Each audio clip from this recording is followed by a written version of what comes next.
जय गुरुदेव।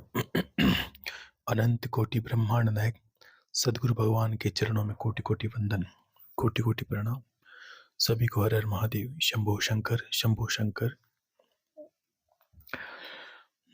और आज थोड़ा फिर समय है तो फिर बात करेंगे हम। देखिए, आपने शुरुआत की, बहुत लोग ने प्रश्न किए कि गुरुदेव, अभी देखो लोग नए जुड़ते हैं तो हर किसी का प्रश्न रहता है कि गुरु मंत्र करें, कहाँ से शुरू करें, कैसे करें। मैंने पिछली बार भी कहा था, फिर कहता हूँ, आज थोड़ा सा शुरू से समझ लें इस बात को। देखिए, जब हम किसी भी मार्ग पर अग्रसर होते हैं, कोई भी उन्नति के मार्ग पर, आप थोड़े प्रश्न भी, आपके सभी के इसमें संशय भी होंगे, और अंतरात्मा से कहता हूँ तो आप समझ सकते हैं कि आपके उत्तर भी इसमें आ जाएंगे। और एक सबसे पहले एक रचना शर्मा जी है इंदौर से, उनको बहुत बहुत आशीर्वाद है। उन्होंने काफ़ी जगह प्रश्न किए, लेकिन मैंने नाम नहीं देख पाया, गलती से कभी टाइम नहीं मिला, याद मेरा ध्यान नहीं गया उन पर। रचना शर्मा जी इंदौर से है, उनको बहुत बहुत आशीर्वाद, खुश रहिए। जब हम गुरु की बात करते हैं, हमारे अंदर गुरु करता क्या है, ये इतना विषय के अगर मैं सिर्फ इसी पे वो बोलूँ तो भी बहुत कम है, और जीवन पूरा निकल ही जाएगा। और मतलब ये कोई छोटा शब्द नहीं है जिसका नाम है गुरु, यानी गुरु का अर्थ ही होता है बहुत बड़ा, विशाल, विराट। अब बात करते हैं कि कोई शिक्षा स्कूल में शुरू करता है, तब होता क्या है, हमारे अंदर क्या शिक्षा नहीं होती है क्या? ये हमारे अंदर सब कुछ तो भरा पड़ा है। हमारे अंदर काम है, क्रोध है, लोभ है, ज्ञान है, अज्ञान भी है। ऐसा नहीं कि गुरु कोई बाहर से ज्ञान लाके उसके अंदर थोप देगा, ऐसा नहीं होता है। शिक्षा की बात, एक तो भौतिक पहलू हो गया जो सांसारिक है। अगर उसमें समझते हैं तो आप स्कूल गए होंगे, आपके अंदर ठीक वैसे ही जैसे बोली तो अंदर हमारे हैं, कोई बच्चा जन्म लेता है, छोटा बड़ा होता है, उसे चलना नहीं आया, उसे उसके पैर हैं, हमें उसे चलने की कला बतानी है, वो चलना सीख जाता है। वो बोल नहीं पाता, हम उसके सामने माँ, पिता का नाम, दादा का नाम लेते हैं, बार-बार उसके तुतली आवाज़ में बुलवाने की कोशिश करते हैं, और हम पाते हैं कि हम उसको बुला देते हैं और वो बोलने लगता है, जो आज आज हमारी वाणी है। तो होता क्या, हमारे अंदर तो सब कुछ है पहले से भरा पड़ा, तो गुरु का क्या अर्थ हो गया? गुरु वो है जो उस अंदर भरी चीज़ को निखार के बाहर प्रकट करता है। अब कभी-कभी क्या होता है कि हम गुरु का साथ नहीं दे पाते। साथ का अर्थ क्या है कि मान लीजिए कोई स्कूल में शिक्षक पढ़ाता है। अब ऐसा तो कितनी बार कह देते हैं, फिर भी बात आएगी कि एक स्कूल में पढ़ने वाले सभी छात्र बराबर नहीं होते। इसका कारण क्या है? कारण ये है कि हम खुद कभी टटोलते नहीं हैं, हम गुरु के शब्दों पर मनन नहीं करते। गुरु ने कहा कि दूध से दही बनता है, दही से घी बनता है, और घी खाओगे तो हष्ट-पुष्ट हो जाओगे। लेकिन हम जीवन भर अगर दूध के पास ही बैठे रहते हैं और हमें जो विधि बताई वो करते नहीं हैं, तो हम कैसे प्राप्त करेंगे दूध? कहीं से मक्खन खाएँगे, कैसे उसकी विधि को जानेंगे? ऐसा नहीं कि आपको बहुत कुछ क्षमता के अनुसार, जितनी आपकी क्षमता है उसके अनुसार ही आपको बताया गया है। लेकिन देखो, अगर ऐसा है तो आपको करना चाहिए। अगर कदम पीछे रह जाएँगे और एक समय ऐसा नहीं हो कि आपके पास सब कुछ हो, जैसे मान लीजिए किसी पथ के राहगीर हैं हम, और हमें पता है, और कहीं जाना पड़े, मान लीजिए अगर कोई जाते हैं हम, तो 2 चीज़ की विशेष आवश्यकता होती है हमें, कि कहाँ जाना है, उस जगह का पता, और रास्ता कौन-सा है। 2 पता होने पर मुझे लगता है इंसान कहीं भी पहुँच सकता है, कोई भी जा सकता है। अब गुरु ये दोनों बताता है आपको, पथ भी बताता है और कहाँ जाना है ये भी बताता है। और हम अगर सिर्फ़ शब्द सुन के बैठ जाते हैं, तो अब सोचिए कि हम कहाँ पहुँचेंगे? तो करने का अर्थ ये तो नहीं कि ये जो यात्रा है, अब इसमें ऐसा नहीं कि आपको टिकट कटा के बाहर रवाना हो जाना है कहीं जाने का। मैंने कहा कि 4 धाम चले जाइए, कहीं बड़े अरसर तीर्थ करिए आप, गंगा गंगा सागर जाइए, कहीं जाना है। ये एक ऐसी यात्रा है, जैसे मैंने कहा भौतिक जो शिक्षा की, उसमें तो क्या होता है, एक स क्लास छोड़ के दूसरी में, दूसरी छोड़ के तीसरी में। गुरु आप में देखता है, आप में अगर खेलने का गुण है, तो वो खेलने के गुण को विकसित करता है। अगर आपको गाने का गुण है, तो वो गाने के गुण को विकसित करता है। अगर पढ़ने की कला है, तो आपको वो सर्वोत्तम शिक्षक या जो भी अच्छी नौकरी के लायक बनाता है। गुरु होता हमारे अंदर ही है। वो हम जितनी पात्रता गुरु को समर्पण करते हैं, उतना हमें मिल जाता है। समर्पण का अर्थ 2 तरह का है। एक भौतिक तो वो ही होता है कि हम जाके गुरु के स्कूल में, गुरु ने बताया, हम स्कूल में चले गए, उसने कहा इतना अध्ययन करिए, हमने जो घर का कार्य दिया है, गुरु घर पे पढ़ाई करने को बोला, वो हमने कर दिया और उसके अनुसार हमें नंबर आ गए। वो एक भौतिक हो गया। अब हमारी जो यात्रा है उसमें दिखता कुछ नहीं है, अंतर की यात्रा है। ना बाहर जाना है, ना कोई टिकट कटानी है, ना कहीं दौड़-भाग करनी है, ना कहीं कपड़े डाल के तैयार होना है कि वहाँ जाएँगे। ऐसा कुछ नहीं है, ऐसा ये वास्तविक जो मार्ग है, इसमें कहीं जाने की आवश्यकता नहीं है। अगर लोग जाते हैं तो लोग मूर्खों की भांति व्यवहार करते हैं। ये भौतिक कार्य ही नहीं है, कोई इसमें भौतिकता है ही नहीं। अब आपको पता चलेगा तो अनुभव होगा कि उम 100 में से 10% ही भौतिकता आपको निभानी है, बाकी तो कार्य सब अंदर होता है सारा। तो हम गुरु वो निखारता है, वही आपकी लेकिन हम शुरुआत करते हैं गुरु के कहे अनुसार। गुरु कोई मंत्र देता है, एक विद्या देता है, एक चीज़ कहता है। गुरु के कहने में ही अगर ये बात पहले हुई, फिर कर रहा हूँ कि अगर गुरु कहे कि आपको ये कहना है, भगवान शंकर को समर्पित होना है, भगवान शिव के मंत्र को करना है, और वो कह दे कि आपको बोले कि शिव आओ, शिव आओ, शिव आओ, ये मंत्र है, और आपने बुद्धि लगाई, हो सोचा कि नहीं ये शिव आओ, ये तो कोई मंत्र नहीं है। नमः महादेव को बुलाना है तो नमः शिवाय मंत्र होगा, ओम नमः शिवाय होगा, महामृत्युंजय होगा, और भी मंत्र होंगे। ये कोई मंत्र नहीं है, शिव आओ, शिव आओ। तो आप समझ लेना, आपके लिए गुरु नहीं, आपके गुरु आपको गुरु की आवश्यकता ही नहीं है। गुरु कहता है कि शिव आओ, ये कहो शिव आएँगे, तो शिव आएँगे निश्चित तौर पर। अगर गुरु ने कहा शिव आओ, इस ये कहोगे तो मंत्र शिव आएँगे। तो इसके विपरीत आप चाहे करोड़ों जप ओम नमः शिवाय के कर लो, शिव नहीं आएँगे। क्योंकि आपने गुरु बनाया है, अब गुरु ने कहा उसके अनुसार शिव चलेंगे। ये विद्या है, ये विधान है, ठीक है? तो इसलिए गुरु की आवश्यकता। फिर ये गुरु एक मंत्र देता है, उस मंत्र में ऊर्जा निहित होती है। वो पहले आपकी भौतिकता को सुधारता है, एक पात्रता विकसित करता है, आपको समर्पण में लाता है। सबसे पहले यही कहा, आपको गुरु मंत्र दिया, उस वक़्त कहा कि आप गुरु मंत्र करिए। आप गुरु मंत्र करोगे तो आपकी ऊर्जा शक्ति बढ़ेगी, आपका समर्पण बढ़ेगा। गुरु में समर्पण यानी ईश्वर में समर्पण। फिर आपको अपने इष्ट के प्रति थोड़ा झुकाव, थोड़ी कुल देवी, आपके जितने भी जो नित्य कर्म में देवी-देवता आपको पूजन पाठ में चाहिए, वो सब विद्याओं को सिखाता है, सिखाते। उसका कार्य ये नहीं कि वो आपको बिठा के रखे। अगर उसका कार्य यही रहेगा, अगर कोई शिक्षक होगा, क्या वो करेगा? पहली क्लास को छुड़वा के आपको उसमें पास करवा के, उसमें अच्छे नंबर दिला के दूसरी में लेके आएगा, फिर तीसरी में। अब यहाँ क्या होता है, दुनिया पकड़ के बैठती है। अगर कोई एक सीढ़ी को छोड़ता नहीं है, तो दूसरी सीढ़ी पे कैसे चढ़ेगा?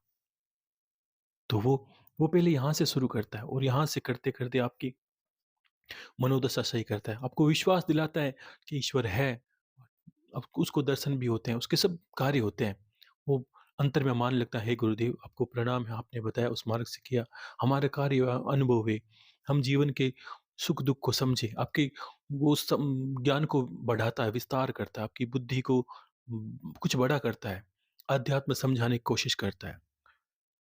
तैयार क्या कर रहा है? उसे तैयारी तो आपकी कुछ और करवानी है। लेकिन शुरू में वो कुछ और करवाता है। कारण इसका ये है कि वो चाहता है आपका जो धरातल है, कोई मकान बनाना हो तो मकान तो बाद में बनेगा। पहले मकान का अर्थ यही होगा कि उसके ऊपर बिल्डिंग खड़ी करनी है, दीवारें ऊपर लगानी है। लेकिन उससे पहले नीचे खुदाई कीजिए। अब मकान ऊपर बनाना तो नीचे क्यों खोद रहे हैं? नीचे इसलिए खोद रहे हैं कि उसकी जो नींव होगी, जितनी मजबूत बनेगी उसके ऊपर जो दीवारें उतनी अच्छी खड़ी कर सकते हैं आप। तो ये नींव हो गई। आपकी पूजन-पाठ, आपके धर्म-कर्म, ये आपके सब आशीर्वाद, ऊर्जा शक्ति प्रबल करने के लिए, आपका विश्वास दृढ़ करने के लिए, आपके संकल्प सिद्धि को पूर्ण करने के लिए ये होता है। अब क्या करता है? अब गुरु का कार्य ये होता है कि गुरु आपको अब अंतर्चेतना को समझाए, आपको समझाए कि आप शरीर से नहीं, आप शरीर के अलावा भी कुछ हो। आपके अंदर भी कुछ है। परमात्मा बाहर जो दिखता है वो प्रतिबिंब है, अंदर कुछ वास्तविक जो है वो अंदर है।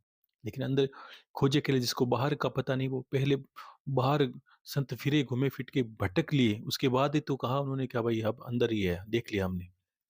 लेकिन हमारा मन नहीं मानता, इसलिए अब हमें बाहर से शुरू करना पड़ता है। फिर करते हैं, फिर सोचते हैं कि हाँ, अब गुरु क्या करता है? अब पहले अच्छे कर्मों को बनाया, आपके धर्म कर्म को जोड़ा, फिर आपको अच्छी विद्याएँ दी, अच्छा ज्ञान दिया, आपकी बुद्धि को विकसित किया, आपको पात्र बनाया। अब पात्रता क्या होगी? अब पात्रता होगी आप अच्छे ज्ञान को ग्रहण करें। वो ज्ञान जो आपके लिए है, जो इस आत्मा की मुक्ति के लिए, जो आपके इस मानव जीवन के कल्याण के लिए है, वो क्या है? अब वो अंतरात्मा का ज्ञान आपको वो आत्मज्ञान की प्राप्ति करवाएगा, वो आत्मज्ञान के रास्ते पे ले जाएगा। अगर शुरू से कह देते ये बात, तो आप बुद्धि समझ नहीं पाती। वही बात हुई जो प्रथम क्लास में पढ़ता है उसको सीधी बड़ी-बड़ी किताबें दे दी जाएगी, आपको ये पढ़ें वो, तो उसको तो अभी तक बोध ही नहीं है, वो कैसे समझेगा? विश्वास दिलाना आवश्यक है।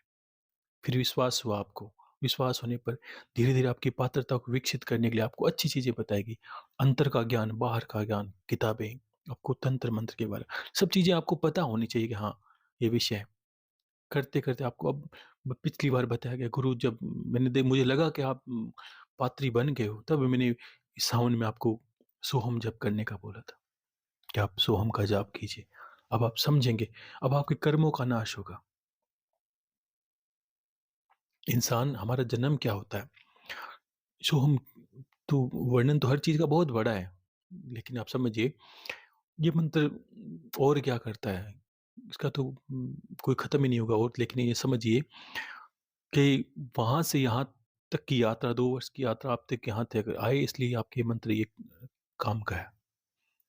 क्यों? कि अब आप जानोगे कर्मों को नष्ट करना ज़रूरी है। कर्मों को नष्ट नहीं करोगे तो आगे नहीं चल सकते। आप यहाँ हो इसका मतलब आपके कर्म हैं। आप दुःख पा रहे हो इसका मतलब आपके कर्म हैं। आप अच्छे कर्म कर रहे हो इसका मतलब भी आपका कर्म है। जीवों को देखिए चारों तरफ, हर मनुष्य जीव जितने भी प्राणी 84 लाख योनियाँ हैं, सब, जैसे प्रेतों को पता है, प्रेत भी योनि, ध्यान रखना, प्रेत जितने भी दानव दैत्य है ये भी योनियां हैं। जैसे मनुष्य भी योनि है, वैसे भी इनकी भी योनियां हैं। 4 लाख आसपास योनियां, जो राक्षस दैत्य, भूत प्रेत पिशाच संडाल, ये भी ब्रह्म राक्षस, ये भी योनियां हैं। इनमें भी हमारी गति होती है। तो क्या होता है कि सबको, मनुष्य को छोड़कर सबको अपने कर्म पता है। जैसे भूत को पता है कि मैं भूत क्यों बनाऊं, क्योंकि मैंने अच्छे कर्म नहीं किए, इसलिए विधाता ने मेरा मुक्ति मोक्ष मार्ग बंद कर दिया। अब मैं इतने वर्ष प्रेत योनि में दुःख भोगूँगा। वैसे ही मतलब चींटी से लेकर हर पशु जो बोल नहीं सकता, जो एक जीवन जीता है, उसका वो एक ही कार्य है उदरपूर्ति, और उसके अलावा वो कोई कार्य नहीं जानता, उसका कोई कर्म नहीं है। वो धर्म नहीं कर सकता, कुछ भी नहीं कर सकता, क्योंकि उसे पता है मेरी ये योनि है, मैं भोग रहा हूँ। जैसे एक कैदी को पता होता है कि मैंने पाप किया इसलिए मैंने ये गलती की है, मैंने ये गुनाह किया इसलिए मैं आप जेल खाने में पड़ा हूँ। वैसे ही सभी योनियों को पता है, सिर्फ़ मनुष्य को छोड़कर। तो मनुष्य क्यों भूला? मनुष्य इसलिए भूला कि मनुष्य को पता है, ये भगवान को पता है कि मनुष्य की कर्म योनि है, ये कर्म करने की योनि है। यहाँ से हमारे द्वार मुक्ति, मोक्ष और नीच कर्म की योनि सबके लिए खुले रहेंगे। भक्ति मार्ग, भजन मार्ग, कीर्तन सब कुछ सही है, लेकिन हर एक मार्ग का पथिक होता है। अब अब ये जो कर्म को बंधन है, ये क्या है? ये हमारे शरीर के अंदर कैसे जुड़ा है? ये समझोगे तब पता चलेगा, और गहराई में जाते हैं तब पता चलेगा। कुंडलिनी शक्ति, जब हम हमारे शरीर के अंदर भीतर एक शरीर है, अब उसको समझोगे तो आप पूरे रहस्य को समझ जाओगे। उसके जीवन को जाना, वास्तविकता में जो आपने सुना वो अलग है, वास्तविकता जो है वो बिल्कुल भी अलग है। जो किताबें पढ़ी, जो जाना, वो ठीक है, 10% 20%, जो वास्तविक है वो बहुत घना, बहुत विराट, विशाल। तो प्रश्न आते हैं कि ये शरीर है, इसमें कर्म कैसे जुड़े थे? हमारे शरीर के कुंडली शक्ति, यानी हमारे शरीर के साथ ही वो कर्म चिपके हैं। जैसे हमारा शरीर है, कोश है, अन्न में, प्राण में, आनंद में, विज्ञान में ज्ञान, ये कोश है हमारे, 5 कोश हैं। और वैसे ही हमारे शरीर 7 शरीर है, तो इस सातों के साथ हमारा बोध है। हम पाप कर्म, नित्य कर्म जो करते हैं, वो कर्मों के आधार पर ये शरीर हमारे साथ लेके चलता है, और यही योनियों के साथ भटकता रहता है। अलग-अलग योनियों में अलग-अलग दुःख पाता है। अब ये सारे छुपे कहाँ थे? ये कुंडली शक्ति का वर्णन करेंगे तो आपको ये अनुभव होगा कि शरीर के अंदर जो मूल है, मूलाधार पिछली बार कहा था कि जो शक्ति का वास है वहाँ। वो एक कुंडलिनी एक नाग के रूप में, ये नाग के रूप में क्या है? एक लपेटे रखे हुए, ढाई लपेटे, साढ़े 3 लपेटे अलग-अलग। अब ये भी वर्णन ये ध्यान रखना कि सबके अलग-अलग है, किसी की ये कुंडली शक्ति बहुत घनी मोटी होगी, किसी की बहुत पतली होगी। इसका कारण क्या है? जिसके कर्म सत्कर्म है, भक्ति है, ज्ञान है, उसके अंदर ये जो नाग है वो पतला पड़ जाएगा, धीरे हो जाएगा। जिसके कर्म बहुत पाप बाकी है, उसको बहुत समय लगेगा। ज्ञान में भी समय लगेगा, वो कुछ कर भी नहीं सकता। आगे भी भक्ति उससे होती भी नहीं हो भक्ति भी नहीं होगी, उससे पाप कर्म होंगे। क्योंकि वो इसके अंदर निहित है कुंडली शक्ति में। और इसमें क्या है, कुंडली शक्ति के नाग के अंदर है क्या? अगर बोले कुंडली शक्ति के अंदर है क्या? कोई बोले ठीक है इसमें चक्र जागृत होते हैं ऐसी कि हाँ, ठीक है। इसमें है क्या? इसमें वो सारी योनियाँ हैं, जो आपने भोग ली है। इसमें सारी वो योनियाँ हैं जो आगे आप अभी कर्मों के अनुसार भोगने वाले हो, आगे भोगने वाले हो। आज जो कर्म कर रहे हो इसमें निहित है और आगे भोगोगे वो भी निहित है। अब इसको तोड़ लिया, इसको जान लिया, तो आपने पूरे रहस्य को जान लिया कि आप जन्म मरण के बंधन को रोक सकते हो। आप अगर कोई बोल दिया आपने जो गलतियाँ हैं उसको सुधारा कर सकते हो। तो इसमें अगर जान लिया तो इसमें आपका सुधारा होगा। जब परम गुरु भक्ति करते हैं तो गुरु आप पे प्रसन्न होकर जब आपको बोलते हैं सोहम कर, ये सोहम जब आप करते हो, ये सबसे पहले आपको आज फिर से कह देता हूँ, ये आपके जितने कर्मों को नष्ट करेगा निश्चित तौर पर। आप ये दृढ़ विश्वास मान लीजिए, कोई पत्थर पर लिख लीजिए, अपनी रोम-रोम पर लिख लीजिए। आप अभी अभी आपके लिए ये मंत्र है, ये मंत्र नहीं है, ये तो पूर्ण परमात्मा है अपने आप में। ये आपको सारे कर्मों को नष्ट करेगा।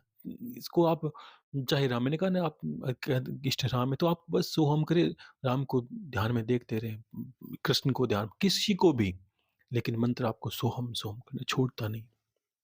ये आपको अगर मोक्ष किसको बोलते हैं? मुक्ति का अर्थ क्या है? छोड़ना। हम पकड़ते रहते हैं, अरे जब से जन्म लिया हमने पकड़े हैं। मनुष्य जब जन्म लेता है, उससे 2 महीने जब उसके 7 महीने की अवस्था होती है गर्भ के अंदर बच्चे की, तब 2 माह जब उसका शरीर पूरा विकसित हो जाता है 6-7 महीने के अंदर, तब 2-3 माह जब तक वो जन्म लेता है, तब तक उसे सारा बोध रहता है, कहाँ से आया है, क्यों आया है, इस गर्भ में क्यों है। वो मुट्ठियाँ बाँध कर परमात्मा से अपनी मुट्ठी बंद करके पहले ही संकल्प लेता है, हे प्रभु मैं भक्ति करूँगा, मुझे पता है मैं फिर संसार में जाके गलत रास्ते में चला जाऊँगा, लेकिन मैं कोशिश करूँगा कि मैं आपकी भक्ति दृढ़ संकल्प लेके, लेकिन जैसे ही संसार में आता है तो उसके धीरे-धीरे उस पे मलिनताएँ, उसका बोध सारा पिछले वाला जैसे-जैसे इस जन्म का ज्ञान आएगा, ये माता-पिता, ये भाई-बंधु, सखा, तब तक उसका पिछला सारा चला जाएगा। जबकि उसको बोध होता है पूरा, बच्चे को पूरा बोध होता है तब तक जब तक वो जन्म लेता है। 1 माह मान लीजिए, 2 माह तब तक पूरा ज्ञान होता है, वो कहाँ से आया है, क्यों आया है, कितना जन्म हुआ है, किस लिए यहाँ जन्म आए हैं। लेकिन हमारे संसार का जैसे संगत उसके अंदर पड़ती है ये संगत का असर देख लीजिए, वो पूरा सांसारिक बन के रह जाता है। जीव अब परमात्मा ने यही आपके समझ लीजिए कि कहीं दाँत दिए वहाँ चने नहीं दिए और चने दिए वहाँ दाँत नहीं दिए। जो जीव जानते हैं अपनी योनियों को और क्योंकि उन्हें पता है, लेकिन हमें अबोध कर दिया कि हमें हमें पता नहीं है कि हम क्यों हैं, क्या अस्तित्व है, हमें करना क्या है, हमें परिवार चलाना है, सब कुछ करना है। उसके हमारी हर इंसान की कितनी बड़ी सोच है देखो। परिवार को ध्यान रखना है, बच्चों को पालना है, पढ़ाना-लिखाना है और बस बच्चे कुछ पढ़ ले, लिख ले, नौकरी कर ले बस और बस हम तो चले आगे। तो इस 84 लाख योनियों में मनुष्य का यही फ़र्ज़ रह गया है सिर्फ़ ये। इसको छोड़ के भी कुछ कर्म रहे होंगे। अगर ये कर दिया तो पिछले जन्म के अगर कोई कह दे कि पिछले जन्म आपके किस घर का था, वहाँ आपके बीवी-बच्चे अभी भी सलामत हैं। तो यहाँ ध्यान रखोगे, वहाँ ध्यान रखो। ये जीवन मिला है, इन सभी कर्मों को नष्ट करके परमात्मा की प्राप्ति करो। अब वो कैसे होगी? तो सबसे पहले कर्मों को नष्ट करना होगा। मुक्ति का अर्थ क्या है? अब जैसे आपके मैंने 10 गले में रस्सियाँ बाँध दी हाथ-पैरों में। आप मुक्ति को किसको समझोगे कि मैं आपकी सभी रस्सियाँ काट दूँ या आप अपने सभी बंधन छुड़ा लो, सभी बंधनों को छोड़ दो। सभी बंधनों को छोड़ने का अर्थ क्या है? परिवार से निकल जाएँ? नहीं। घर को छोड़ दें? नहीं। ज़िम्मेदारियों को छोड़ दें? तो नहीं। तो हम कैसे निकले? अरे विरक्ति से निकलो आप। आप चिंतन करते रहो ये ध्यान क्या आप पालन तो पोषण करना पड़ता है, अपने शरीर का नहीं करोगे क्या? तो वैसे ही परिवार का पालन-पोषण करो, ज़िम्मेदारियाँ निभाओ। पिता हो तो पिता बन के रहो, माँ है तो माँ बन के रहो, पत्नी है तो पत्नी रहो, पुत्र हो तो पुत्र बन के रहो, ज़िम्मेदारियाँ निभाओ। उसके अलावा भी चिंतन करते रहो कि हाँ, मुझे परमात्मा की सभी जीवन में चलते हैं ना, वैसे ही ये भी चलने दो कि हाँ, मुझे परमात्मा की भी प्राप्ति करनी है। इसी जीवन में, इसी जन्म में और गुरु के शब्दों पर दृढ़ विश्वास, मुझ पर विश्वास नहीं करना, मेरे शब्दों पर विश्वास करना है। मुझे मानना नहीं है, मेरे शब्दों को मानना है। ये नहीं गुरुदेव की तस्वीर रखी, दादा गुरुजी की तस्वीर रखी, मैं तो बस अब समर्पण हूँ गुरुदेव, मैं तो आपके चरणों में निढाल हूँ। अरे उससे कुछ नहीं होगा। मेरे शब्दों पर विश्वास रखो और चलो आप, चलना आपको है।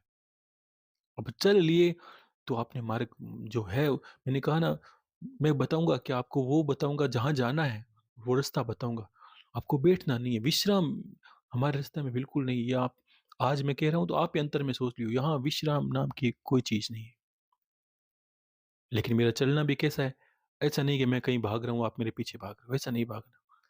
बैठे-बैठे चलने की यात्रा, एक जगह बैठ तो सकते हो। ये ये बात कितनी अच्छी है कि ये समझ लो वास्तव में ये मैं तो विश्राम का बोल रहा हूँ, आप श्रम तो आप कर रहे हो। ऐसा नहीं कि मैंने आपको श्रम बताया है। श्रम अभी आप कर रहे हो। मैं तो विश्राम दे रहा हूँ आपको, आप विश्राम कर लीजिए। आप थोड़ा ठहर जाइए, आप थोड़ा आराम कर लीजिए। ठहर के क्या करना है बस साँसों के साथ होना है। आप अपने साथ हो जाइए। पहली बार अपने आप को अनुभव कीजिए। अंतर को जानिए, कर्मों को नष्ट कीजिए।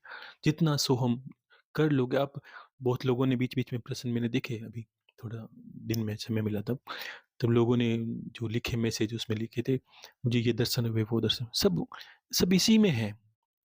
इसी के साथ मिलेंगे, सब भी कुछ आ जाएगा इसके अंदर। अलग से कुछ सबके अलग-अलग अनुभव होते हैं, किसी को कुछ दर्शन होते हैं, किसी को कुछ देखो, यहाँ जब हरकत होती है सब उथल-पुथल मच जाती है।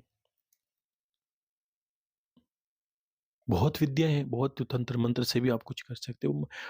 कुंडलिनी जागते अगर आप बहुत बहुत मंत्र, बहुत विद्या है, लेकिन सर्वोत्तम है जो आपके पास है।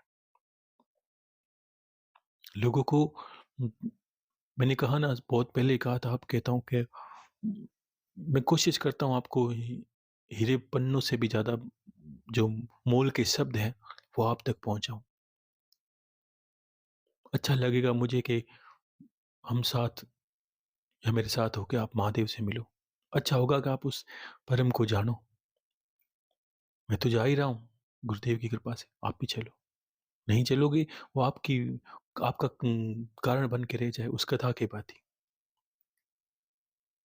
मैं बता रहा हूँ कि भई आपको किस मार्ग पे चलना है और कहाँ चलना है। गुरु पे विश्वास रखने पर सब कुछ हो जाता है। विश्वास कितना अटल, अंधा विश्वास। गुरुदेव ने कहा बस उस मार्ग पे चलना है, मुझे ईश्वर मिलेंगे, तो आप हो सकता है मुझसे भी 2 कदम पहले पहुँच जाओ। पहुँचोगे ज़रूर, ध्यान रखना। तो फिर क्या कि आपको वो सब चीज़ों से बता-बता के आपको हर विधि बता के आपको अब कहा, जो शुरू से कर रहा है उसको अब सोहम, सोहम कर दिन भर सोहम, सोहम करना है। एक तार हो जाना है पागलपन की भाँति और ये आप अनुभव करोगे कि आप कहीं गुम गए हो, अपने आप में ही कहीं गुम गए हो। तो ये घूमना ही ईश्वर को प्राप्त करना है। ऐसे कहीं जाने के लिए कोई जगह छोड़नी पड़ती है तो हम करते-करते हमारे मन में जो विचार चलते हैं, ये विचारों को नाश करता है, मन को एकाग्र करता है। मैंने कहा दुनिया भर की पुस्तकें जब मन को साध लोगे, ईश्वर भी आपके सामने हो जाएगा। और धीरे-धीरे मन की सारा मेल आपका साफ होने के बाद आपको सब कुछ साफ दिखाई देने लगेगा।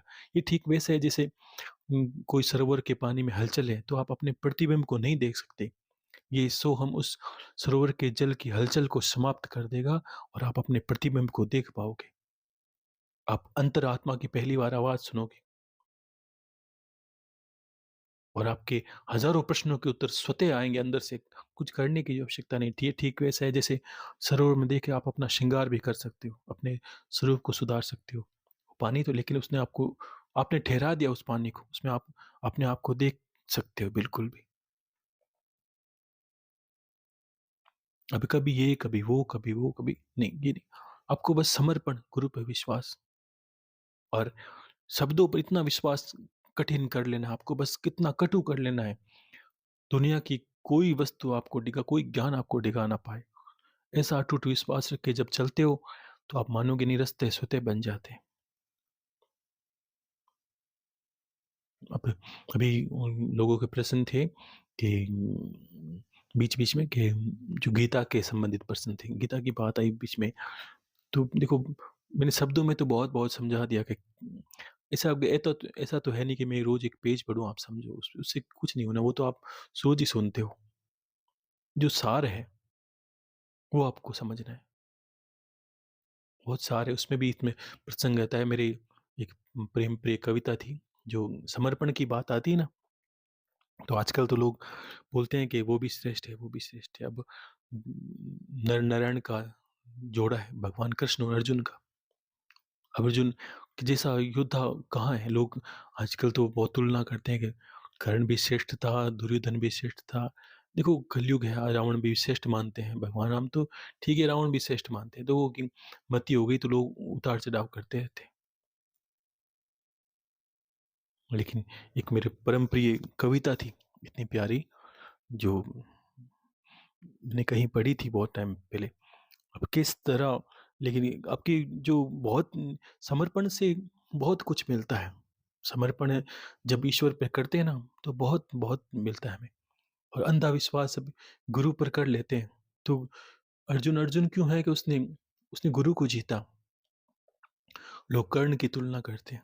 अर्जुन ने गुरु को जीता था और कर्ण ने क्या किया था? है वो सूर्य पुत्र, ज्ञानी है, लेकिन फिर भी जब गुरु से शिक्षा प्राप्त की परशुराम जी के सामने, उसने तुरंत ही पहले कह दिया कि नहीं, मैं ब्राह्मण, क्योंकि परशुराम जी ब्राह्मण को शिक्षा देते थे सिर्फ, या क्षत्रिय को, और झूठ बोल के इस विद्या प्राप्त की और उसी गुरु से श्राप लिया और अंत में उसी श्राप से मारा गया। लेकिन अर्जुन, पार्थ, धनंजय, फाल्गुन, कितने कितने नाम, कितने कितने समर्पण, कभी भी सर्वोत्तम श्रेष्ठता नहीं की, उसकी पात्रता साक्षात एक कविता आप सुन लो, आप मेरे पास में लिखी हुई है इतनी, मैं उसको बहुत पढ़ता हूँ, मुझे अच्छा लगता है। आप भी सुनो उसको। हुँ। गाथा सुनाता हूँ उस वीर की, शत्रु जिसके बाणों से कर्राते थे। केवल कृष्ण की ना बात करो, स्वयं शिव उसे सराहते थे। करुणा से भरा हृदय था जिसका, ने तनिक भी मन में स्वार्थ था। तीनों लोकों में प्रशंसा पाने वाला, मेरे माधव का वो पार्थ था। रावण इंद्र थे पराजित जिनसे, 3 करोड़ निवात कवचों पर अकेला ही वो भारी था। अरे शिव को अपने धनुष से खींचने वाला, वो मेरा गांडीवधारी था। योद्धा तो थे बहुत, पर क्यों मैं अर्जुन अर्जुन गाता हूँ। महाभारत के उस महासमर में 14वें दिन का वृतांत सुनाता हूँ। अभिमन्यु की निर्मम हत्या से अर्जुन की भीषण हुंकार हुई। सूर्यास्त सूर्यास्त कल का नहीं देखेगा जयद्रथ, गांडीव की वो टंकार हुई। अर्जुन की प्रतिज्ञा से धरती उस दिन कांप गई। रणभूमि में होने वाले तांडव को कुरुसेना भी भाप गई। रुद्र तांडव जैसा उस दिन युद्ध बड़ा ही क्रूर था। श्रेष्ठ योद्धा होने का उस दिन कईयों का भी वहम दूर हुआ। कौरव योद्धा लगे विचारने, कैसा भयंकर क्षण होगा जब अर्जुन उतरेगा रणभूमि में, जीवन नहीं मरण होगा। अब सुनो कैसा भीषण रक्तपात हुआ। अगले दिन जब शंखनाद हुआ, कुरुओं के थे भाग्य फूट पड़े। अर्जुन और सत्य की उन पर टूट पड़े। घोर गर्जना करता अर्जुन, भयभीत सृष्टि का खंड खंड था। कुरु योद्धाओं में हाहाकार मची थी, वेग पार्थ का प्रचंड था। धर्मराज की रक्षा हेतु सात्यकी को पड़ा वापस जाना था। पार्थ के उस रौद्र रूप से मुश्किल फिर भी जयद्रथ का बच पाना था। सभी व्यू ध्वस्त होते जाते थे। पंच तत्व भी अर्जुन का जयगान गाते थे। सप्त चक्र सप्त सूची व्यू ही असफल होते जाते थे, जब क्रुद्ध होकर नर नारायण रणभूमि में आते थे। दोपहर युद्ध के कारण अश्व नहीं चल पाए थे। तब सव्यसाची युद्ध करने उत्तर धरा पे आए थे। रथ विहीन पार्थ देखकर हर महारथी उस दिन लड़ने आया था, बिना रथ के भी उस दिन कोई पार्थ को जीत नहीं पाया था। सभी एक साथ मिलकर भी ना धनंजय को जीत पाए थे। यूं ही नहीं, शांति सभा में परशुराम ने अर्जुन के गुण गाए थे। रथ विहीन होकर भी पार्थ सभी महारथियों पर भारी था। अरे गौर से सुन लो कथा ये बंधु, कैसा मेरा गांडीवधारी था। अब आगे वृतांत सुनाता हूं। जब दुर्योधन पार्थ समक्ष आया था, गुरु द्रोण ने रक्षा हेतु ब्रह्म कवच पहनाया था। फिर अब अर्जुन अग्रज से बोले, व्यर्थ ही आज प्राण अपने गवाओगे। ये द्यूत नहीं है, समरांगण है, मेरे हाथों मारे जाओगे। ब्रह्म कवच जैसे संकट को भी जिष्णु ने फिर काटा था, अपने त्रिव बाणों से उसने खुद के अग्रज को बींध डाला था। फिर दुर्योधन संग अश्वत्थामा, प्रससेन, शल्य और भूरिश्रवा आए। पार्थ संग युद्ध करने हेतु कृपाचार्य और कर्ण को भी लाए थे। सभी मिलकर भी ना जीत सके फाल्गुन को। फिर दुशासन और सिंधुराज जुड़े, पर गांडीव का प्रचंड वेग देखकर हर योद्धा के ते होश उड़े। सबने मिलकर कुछ हद तक किया, कृष्ण अर्जुन को घायल था। अरे समरांगण नहीं, सृष्टि का कण कण मेरे पार्थ का उस दिन कायल था। अंगराज को जब रथ विहीन किया तो अश्वत्थामा को आना पड़ा। परास्त होकर जिष्णु से अंगराज को अश्वत्थामा संग रणभूमि से भाग जाना पड़ा था। सूर्य ढलने आया था, पर पार्थ का सूर्याभित भी जारी था। अरे 8 महारथी जिससे डरकर भागे, वो मेरा गांडीवधारी था। अर्जुन गिराने लगे ज्यों शीश सिंधु राज का। माधव बोले, पार्थ तनिक विचार करो, व्यर्थ अपना बलिदान देकर ना पांडव सेना को लाचार करो। जरा सोचो, ज्यों धरा पर गीस शीस गिरा सिंधुराज का, अनर्थ प्रचंड हो जाएगा। वृद्ध क्षेत्र के वरदान के कारण तुम्हारा मस्तक खंड खंड हो जाएगा। तब विभत्सु ने क्रोध में आकर समस्त रण क्षेत्र को हिला दिया, और जयद्रथ का शीश उन्होंने पिता वृद्ध क्षेत्र की गोद में गिरा दिया। अब पूछता हूं उन योद्धाओं से जिन्होंने अपने आप को पार्थ से श्रेष्ठ बताया था, क्यों अर्जुन के भय के कारण तुमने सिंधुराज को छुपाया था। अरे श्रेष्ठ होते तो आकर सीधे छाती पार्थ की छाती पर तन जाते तुम। योद्धाओं की भांति युद्ध युद्ध करते, ना सिंधुराज को छुपाते तुम। अरे धर्म की खातिर लड़ा सदा ही, ना कभी खुद को श्रेष्ठ बताया था। युद्ध कौशल को देख स्वयं इंद्रजन के आगे नतमस्तक हो जाया थे करते थे। अरे श्रेष्ठ होते तो आकर पार्थ की छाती पे तन जाते तुम। योद्धाओं की बात युद्ध करते, ना सिंधुराज को छुपाते तुम। अरे धर्म की खातिर लड़ा ही सदा, ना खुद को कभी श्रेष्ठ बताया था। युद्ध कौशल देख स्वयं इंद्रजन के आगे नतमस्तक हो जाता था। अरे धर्म प्राण व्यक्ति प्रेमी सदा आभारी था। अरे योद्धाओं में सबसे उच्च मेरा वो गांडीवधारी था, मेरा वो गांडीवधारी था। कितनी प्रबल एक कविता है ये, और कितनी परम प्रिय है। ये आपको ऐसा दिखाती है कि अगर आपके अंदर जोश है और आपके अंदर कुछ ईश्वर को पाने की भी एक लगन होती है, अगर इंसान धीर वीर बने और साधनाओं में और ईश्वर की प्राप्ति में वीरता वीर भाव इंसान का होना चाहिए। आज ऐसा है नहीं। अब ना तो बताने वाले हैं, ना कोई कहने वाला है। कथाएँ रोज़ होती है, लेकिन कोई वीर भाव से ईश्वर के गुणगान नहीं गाता। 125 वर्ष जिए थे भगवान कृष्ण ने, लेकिन दुनिया उनको 14 वर्ष से कभी बड़ा करती ही नहीं है। क्यों नहीं करती? क्योंकि वहाँ से उनका पेट उदर-पूर्ति हो जाती है। उनकी इस रास लीलाओं को छोड़कर वो कुछ नहीं कहना चाहती कि उन्होंने जीवन में कितने-कितने संघर्ष किए, कैसे-कैसे असुरों को उन्होंने नाश किया, कैसे पार्थ संग अर्जुन जो भगवान कृष्ण थे, कैसे-कैसे युद्ध को मोड़ा, वो कोई वर्णन पूरा नहीं आएगा, क्योंकि उससे पेट पूर्ति नहीं होगी ना, और जिसमें उदर पूर्ति नहीं होगी वो कहना क्या? क्योंकि उसमें वीर भाव है, दुनिया जान जाती, लोगों के कर्म बदल जाते, कर्म नहीं बदलना चाहती। एक ही कर्म लोगों का छोड़ा है लोगों ने, बस रोते रहो और भजन करते, रोते रहो, भजन करते रहो। अरे ये रोना तो कोई कहाँ पहुँचोगे इस रोने से? क्यों? कि शरीर का बहुत रहस्य है। जब तक पूर्ण ज्ञान को नहीं जानोगे तब तक कोई रास्ता खुला नहीं है। हम में से कितने जानेंगे और किस चीज़ को जान पाएँगे कि कहाँ जाना है, कितना रास्ता दूर है, क्यों जाएँगे और कौन ले जाने वाला है? क्योंकि हम ये मान लीजिए कि जब गुरु कहे अनुसार हम कार्य नहीं कर पाते, तो ये जीवन भी नरक बन जाता है और हमारे लिए ईश्वर भी हमें एक महापापी की भांति देखता है कि गुरु होने के उपरांत, गुरु के बताए कर्मों को नहीं करने के उपरांत भी हम ये नरक भोग रहे हैं और एक के बाद एक जीवन भोगते ही हैं हम। और कितनी योनियाँ छोड़कर हम यहाँ आए और फिर अगर मनुष्य योनि में भी सत्कर्म नहीं किया और ऐसा कर्म नहीं किया कि हम इसके पार जा सकें, पार पा सकें, तो हमारा क्या गुरु मिलना, क्या भक्ति करना सब निरर्थक हो जाएगा। क्योंकि छोटे-मोटे कार्य करोगे तो घूम के वहीं तुम्हारी सफलता बना देंगे। आज प्रकृति में बड़ा विचित्र गुण है। जब हम भक्ति करते हैं 2-10 कहीं भक्ति निमित्त लगाते हैं तो घूम फिर के वो 50 होके वापस आ जाते हैं। लेकिन फिर 50 लगाते हैं 100 हो जाते हैं। लेकिन ये कितने दिन यही करना है तो ये तो जीवन भर चलता रहेगा।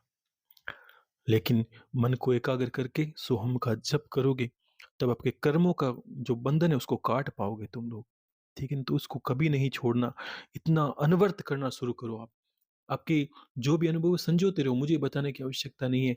हर एक के अनुभव अलग है, सबको अलग-अलग दर्शन होते हैं, अलग-अलग क्योंकि अंदर जब प्रवेश करते हैं ना, तो कुछ चीज़ें नहीं बताने की लेकिन चलो आपके प्रेम बस मैं कहता हूँ कि जब अंदर प्रवेश करते हैं इसके अंदर, तो इसमें सारे लोग हैं।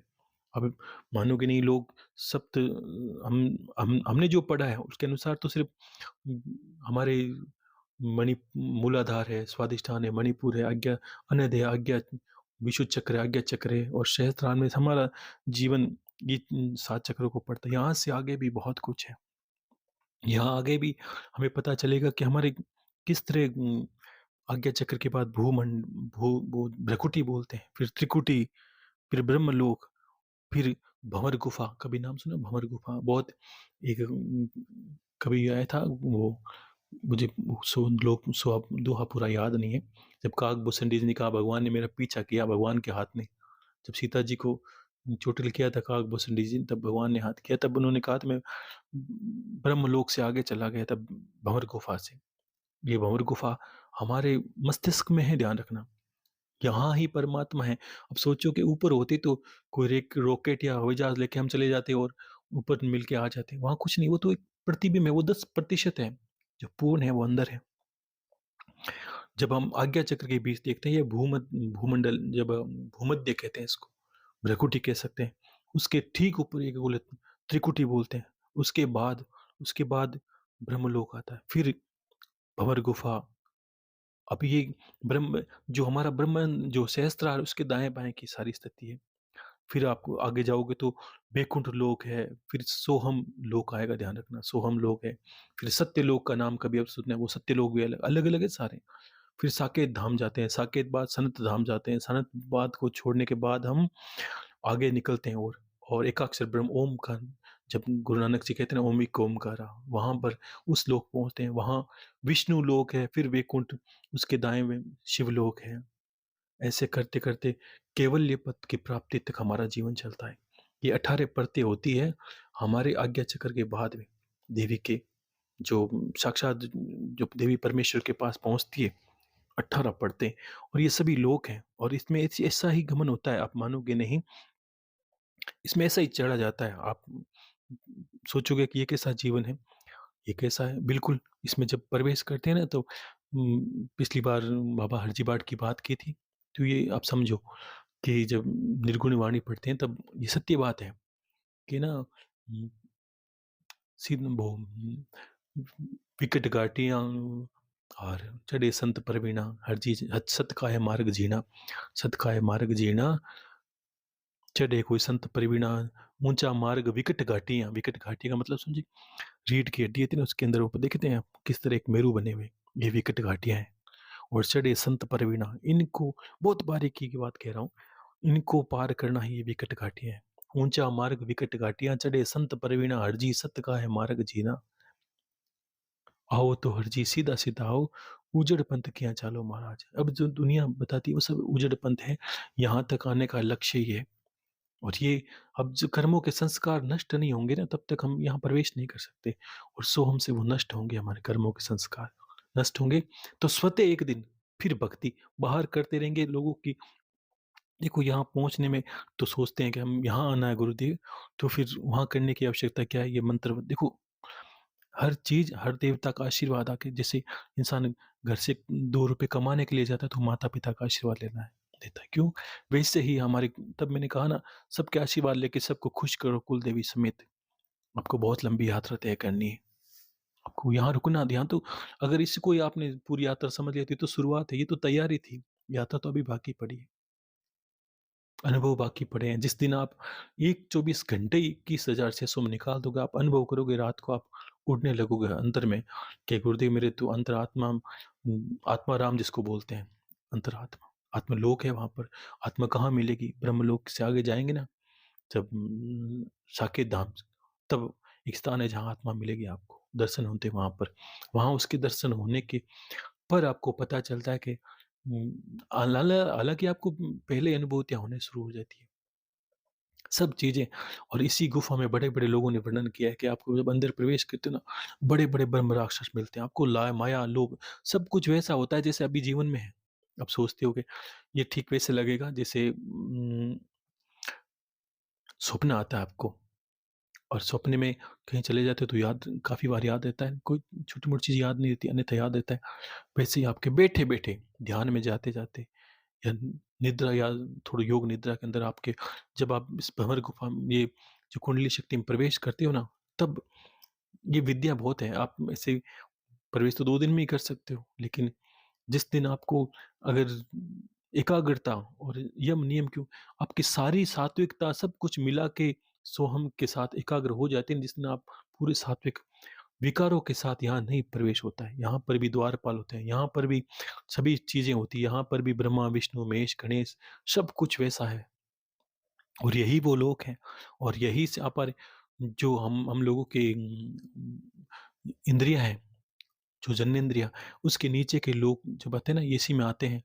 नीचे 7 लोग पाताल की भाँति, अतल, वितल, सुतल, तलातल, परा जो पाताल तक 7 लोग हैं, वो सारे लोग यहीं से हमारे शरीर के अंदर ही। और जो यहाँ ज्ञान कर लिया, अब चक्रों को भी जब पूर्णतः जान लेते हैं, और तब जाके आपको पता होता है कि जब सोहम पूर्ण होने लगता है, तब हम साथ में जाके ध्यान का, प्राणायाम का अभ्यास करते हैं। करते-करते क्या होता है कि हमें हमारी ऊर्जा शक्ति बढ़ती है। ऊर्जा का ही काम है ध्यान रखना यहाँ पर। तब हमें एकदम सात्विक रहना, क्योंकि सात्विक रहना, खाना-पीने से ही हमारी ऊर्जा, ये सात्विक ऊर्जा ही हमें वहाँ ले जाती है। अंधेरा है वहाँ पर ध्यान रखना। अभी अभी आपको ऐसा लगेगा मैं जो बातें कह रहा हूँ ये बहुत विचित्र होगी, नहीं जिसका विषय नहीं है उसको तो लगेगा जैसे कोई ब्रह्मजाल है, कोई मायाजाल है, या कोई ऐसा लगेगा जैसे काल्पनिक बातें हैं। लेकिन यहाँ एक गुफ़ा है, यहाँ उसके अंदर जाना होता है। उसके अंदर द्वारपाल हैं, वहाँ स ब्रह्मा जी मिलते हैं। आप सबसे मिल सकते हो जिसकी आपकी इच्छा है। और कि ये ऐसा नहीं कि आपको मूलाधार से प्रवेश करना है। गुरु आपको या आपकी क्षमता के अनुसार किसी भी चक्र से आपको प्रवेश मिल सकता है, आज्ञा चक्र से मिल सकता है। एक बहुत अभी तो आपकी अवस्था नहीं है, मैं आपको नहीं कह सकता कि अभी-अभी मैं बताऊँ आपको प्रयोग करो, नहीं। अभी भी 24 घंटे में से समय है, लेकिन देखो जब हम प्रवेश करते हैं उस वक़्त आपको पहले, उससे पहले ये भान होना ज़रूरी है कि अब मैं प्रवेश कर रहा हूँ, वो मेरा सूक्ष्म शरीर है, मैं बाहर बैठा हूँ।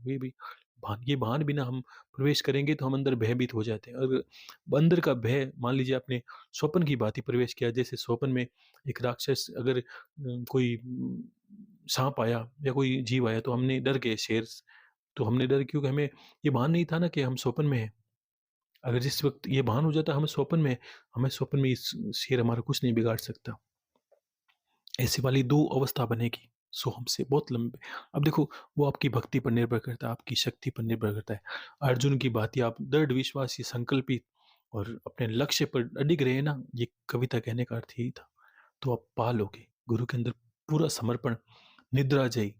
एक किसी ने बीच में बात की थी, मैंने कहा था कि पात्रता क्या है कि जिस जिस इंसान का नींद और जागने के बीच में जितना उम, समय का अंतराल कम हो, या ये समझ लीजिए कि उसको दोनों में जागृति ज़्यादा हो, उसे पता होना चाहिए कि मैं हम सोते हैं तो ऐसा सोचते हैं कि बस अब सोने नहीं जाने वाले, मरने जा रहे हैं।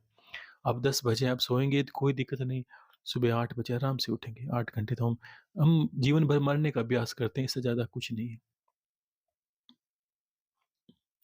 आपको जागृत रहना है, नींद लेकिन अवस्था ऐसी बनेगी एक दिन देखना इस अगर आप चलते रहे ना ऐसी अवस्था आएगी, आप नींद में भी ध्यान में रहोगे और आपकी दिन भर 24 घंटे आप चाहे खेत में भी काम कर लो, आप थकोगे नहीं क्योंकि आपके अंदर ऊर्जा का प्रवाह बढ़ रहा है, जिसके अंदर ऊर्जा का प्रवाह बढ़ रहा है, उसे कोई थका नहीं सकता। आप हर चीज़ में पारंगतता प्राप्त कर लोगे, छोटी-मोटी चीज़ें तो आपको ऐसे ही मिल जाएगी रास्ते में जो पड़े तो आपको बस जीतना है अपने आप को। इसीलिए थोड़ा सुलझा के मैंने कहा कि शुरू से बताने का कारण ये रहा कि यहाँ तक आपको आना और अभी तो शुरुआत आपको लगा मैंने पूरा ज्ञान कह दिया, आपको समझ में आ गया और अभी सुनोगे तो आपको समझ में आएगा कि अभी तो वो ही एक पुस्तक है जिसका सार आपने पढ़ा है, ऊपर से सारांश पढ़ा है, पुस्तक तो अभी बाकी है। तो मैं चाहता हूँ आप बस सज्ज हो जाइए, तैयार रहिए। मैंने कहा वो चीज़ें तैयारी कर ली, वो तैयारी करिए। ठीक है ना? उस पे चलते रहे, अनुभव करोगे। इसी जन्म में जीवन सभी कर्मों को नष्ट करना है, जीवन को जीना है, आनंदपूर्ण जीना है। परिवार के कर्म निभाने हैं, सब कुछ करिए, ज़िम्मेदारियाँ निभाइए, अपना कर्म करिए। लेकिन मैंने तो विधि अलग बताई, उस कर्म के साथ-साथ इसको करते रहना, छोड़ना नहीं है और इतना चिपक जाओ इससे, आपको लगेगा कभी-कभी ऐसा सुन्न सा हो गया है गुरुदेव शरीर, पता नहीं चलता कि बाहर क्या हो रहा है, अंदर क्या हो रहा है या जगत में क्या चल रहा है। और यही वही करना है आपको, क्यों जानना है जगत में क्या चल रहा है, आपका क्या काम? अपने में रहिए। अब जितने अंतर में अपने रहेंगे ना, आप अनुभव करोगे कि बदलाव तो कभी का आ गया है, लेकिन अभी जो बदलाव आएगा, आने वाला वो बहुत ये सब पात्रता होगी। अभी जो बदलाव आने वाला है, जितना आप दिन-रात कितनी साँसों पर ध्यान रखते हो आप, तो ये सा वर्णन है इसका। तो आपको ये समझना है कि आपको आपकी यात्रा लंबी है और योग के बारे में कितना संतों ने बीच-बीच में कितने अच्छे श्लोक कभी कहे, कुछ-कुछ याद आते थे, कभी कहते हैं तो कि जिस विद्या को कोई नहीं पढ़ पाता, उसका मर्म नहीं जाने कोई, ना योग साधना को जो नहीं करता, वह कैसे ब्रह्म को जाने कोई। शब्द योग शब्द का अर्थ समझना है, मन एकाग्र करना है, द्वैत कल्पना छोड़ सर्वथा निज स्वरूप लखना है। अपना स्वरूप को जानना है योग है। और जब तक अपने स्वरूप को निज स्वरूप को नहीं जानोगे तब तक ये यही तभी तो इंसान आत्मा अपने स्वरूप को नहीं जानती। अपने हमने अपने आप को जाना नहीं। हमारी पहचान कितनी है? आप मैं आपको आपकी पहचान पूछूँ तो आपके पास क्या एक आईडी है, एक आप आधार कार्ड है, आपके पास छोटे-मोटे कागज़ होंगे, उसके बाद जन्म प्रमाण पत्र होगा। 30 साल से पहले जानते ही नहीं है कौन हो, ये तो नाम लोगों ने दे दिया तो उससे ज़्यादा तो हमारी कोई पहचान नहीं है। और इस पहचान को जो जन्मों-जन्मों की पहचान है, तो गुरु उसको आपको उपलब्ध कराने की कोशिश करता है। आप कौन हो, क्या हो, क्यों हो, ये जानोगे तभी आपका जीवन सार्थक है। इसी को मुक्ति और मोक्ष कहा है। 2 शब्दों में नहीं खत्म कर सकते कि 4 भजन कर लिए, 4 कीर्तन कर लिया, बस हो गया। अरे नहीं होगा। ऐसे शब्द भी कड़े कठिन मिलते हैं आपको। बहुत मैं कभी-कभी उलझ जाता हूँ कि कोई गहरी बात होती है तो आपके लिए कैसे शब्दों का प्रयोग करूँ, किस तरह आपको थोड़ा विस्तार से कहने की कोशिश करूँ। लेकिन मैं प्रयास पूरा करता हूँ। आप कितना समझ पाते हो ये आप पर निर्भर करता है। थोड़ा हो तो कुछ बार-बार सुन लिया करो आप, ठीक है ना? तो ऐसा दिन भर सोहम करते रहो आप और अंतर में विश्वास रखो, सो ही वो परमात्मा है जो एक दिन क्या सिर्फ सोहम हंसो एक लखाया, आपो माही आप समाया। आप एक हो जाओगे। जैसे मैं परमात्मा में कहते हैं ना जिसकी प्राप्ति होती है कि 2 और 1 रहे ना दूजा। ये 2 सोहम करते एक ही हंस हो जाएगा ये। तो कहते हैं 2 और 1 रहे ना दूजा आप को खेल, फ़कीरी अलबेला को खेल।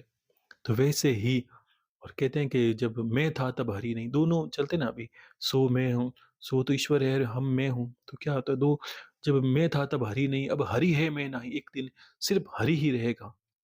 अब हरि है मैं नाही, सब अंधियारा मिट गया, जब दीपक देखा माही। अंदर जब अंतरात्मा में दर्शन होते हैं, यहाँ तक ही आना यही मूल ज्ञान है। लाखों करोड़ों पुस्तकें पढ़ के जो मूल है वो आपको कितने दूध निकालना, मक्खन बनाना सब कुछ करके ये घी है।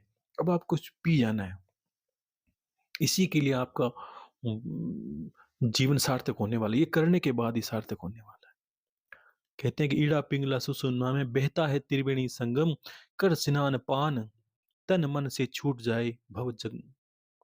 ईड़ा पिंगला सुसुम्ना में सोहम सोहम ध्वनि अनिश होती है, मूर्ख समझे नहीं बात ये प्रगट देखी जाती है।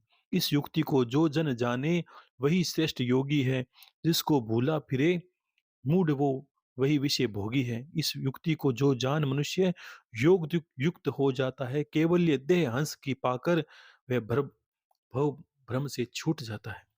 सोहम सोहम सोहम सोहम। तो ये इस तरह इंसान कर सकता है।